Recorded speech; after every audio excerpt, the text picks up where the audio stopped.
So Hurricane Harvey repair grant application and agreement. So everything seems like it's, okay until you get down here to number 11. And it tells you that you have to, or anybody that wants a repair grant must make a verification not to boycott Israel by executing this agreement below. The applicant verifies that the applicant, 1, does not boycott Israel, and 2, will not boycott Israel during the term of this agreement. I want to know, what does Israel have to do with getting the grant? Here in America, here in the United States, what does Israel have to do with getting a repair grant from a hurricane that took out your home or your business that was man-made, caused anyways? And now here it is that you cannot get a grant unless you verify a verification that you will not boycott Israel. That don't make no damn sense. Unless there's some shit they're hiding, which there always is, because that's what they do. Like I always say, all they do is fuckery. Dickinson demands Hurricane Harvey victims to agree not to boycott Israel. Updated 7:01 p.m. Thursday, October 19, 2017.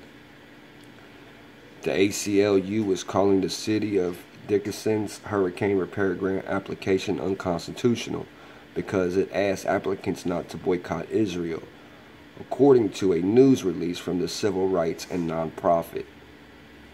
The city posted on its website that the grant applications are being accepted for money donated to the Dickinson's Harvey Relief Fund. The application allows residents to apply for funds to help in rebuilding a home or business impacted by Hurricane Harvey. Applicants must agree that they will not boycott Israel during the term of this agreement, according to the form, which it does, just like I showed you. First Amendment protects Americans' right to boycott, and the government cannot condition hurricane relief or any other public benefit on a commitment to refrain from protected political expression, said ACLU of Texas Legal Director Andrew Segura. Dickinson's requirement is egregious violation of the First Amendment, reminiscent of McCarthy-era loyalty oaths requiring Americans to disavow membership in the Communist Party and other forms of subversive activity.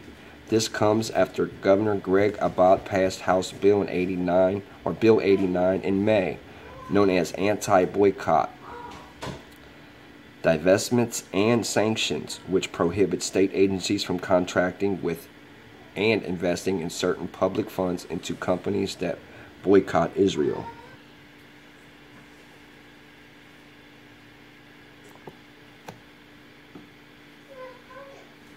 There is tremendous pressure inside the political process to make sure that the voters stay aligned inside either the Democrat or Republican parties. Why? Because both of those parties have been captured by special interests.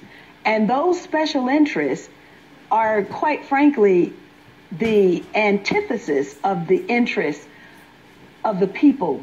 And so therefore, for example, if people in the United States care about education, but unfortunately there's a banker that gets in between the student and the student's ability to go to school, if they care about health care, there's the insurance industry that gets in between the patient and the doctor who is seeking to provide care. And so we have all of these special interests that have positioned themselves in between the political decision makers and the people themselves. The process now is more responsive to those special interests than it is to the values and the wishes of the American people. When I first went to Congress, I did not go to Congress to pay particular attention to any area outside of the black community that I represented that was in need, and of course U.S. Africa policy, which was abhorrent and unfortunately still is. But what I bumped into at almost every turn were these special interests. And there's no more special interest that has any more influence than the pro-Israel lobby. And so then when I did outreach, for example, to the Muslim community in the United States, I bumped into the pro-Israel lobby, which of course does not want to have to contend with a politicized Muslim community, which is as large as and is as wealthy as the pro-Israel lobby is in the United States. So yes, I first-handedly and also frontally was assaulted by the presence of the pro-Israel lobby to such an extent. Physically assaulted? Well, politically assaulted, okay, to such an extent that my father had to ask the question publicly, what does Stone Mountain, Georgia have to do with Israel? What I was doing was servicing the needs of my constituents. And I was not allowed to do that because I did not toe the line on U.S. policy for Israel. What line is that they wanted? Were you told directly that you had to toe a line, or explain that to me? Well, every candidate for Congress at that time had a pledge. They were given a pledge to sign. And I was new on the scene. And so the pledge had Jerusalem as the capital city, the military superiority of Israel. American Congress people have to sign this pledge. Yes, you sign the pledge. If you don't sign the pledge, you don't get money. So, for example, it was almost like water torture for me. My parents observed this.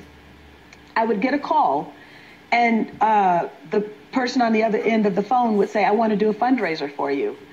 And then we would get into the planning. I would get really excited because, of course, you have to have money in order to run a campaign.